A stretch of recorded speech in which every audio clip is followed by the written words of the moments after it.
Hello, high. দেখতে দেখতে সেই দিনটা এসে গেল যে দিনটার জন্য তোমরা দিনরাত এক করে পরিশ্রম করেছো কয়েক বছর ধরে।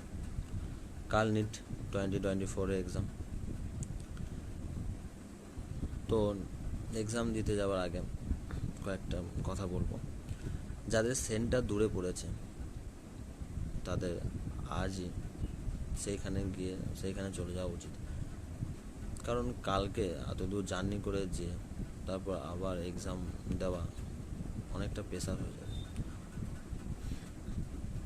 আর তারপরে এই যা গরম, এই সময় নিজের শরীরটাকে ঠিক রাখার চেষ্টা করবে।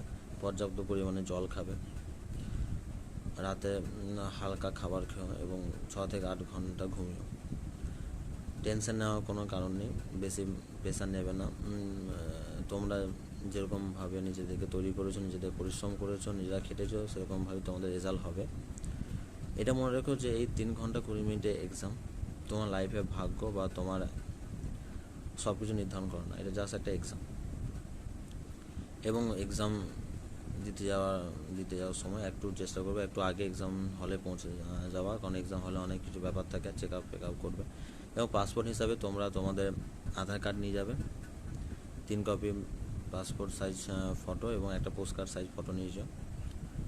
এবং কোশ্চেন অ্যাটেম্প করার সময় একটা কথা মনে রেখো যে সব কোশ্চেন অ্যাটেম্প করার কোনো দরকার নেই। তুমি যেগুলো পারবে সেগুলো আগে অ্যাটেম্প করো টাইম পেলে, তারপর যে কোশ্চেনগুলো একটু মনে হচ্ছে যে টাফ আছে সেগুলো টাইম দিও। তো প্রথমে বায়োলজিটা করার চেষ্টা করো, কারণ বায়োলজিটা অনেকটা তোমার টাইম সেভ করবে। তারপর তোমার যেগুলো ভালো লাগে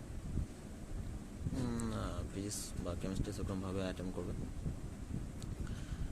প্রেশার নিও না, প্রেশার নেওয়ার কোনো কারণ নেই।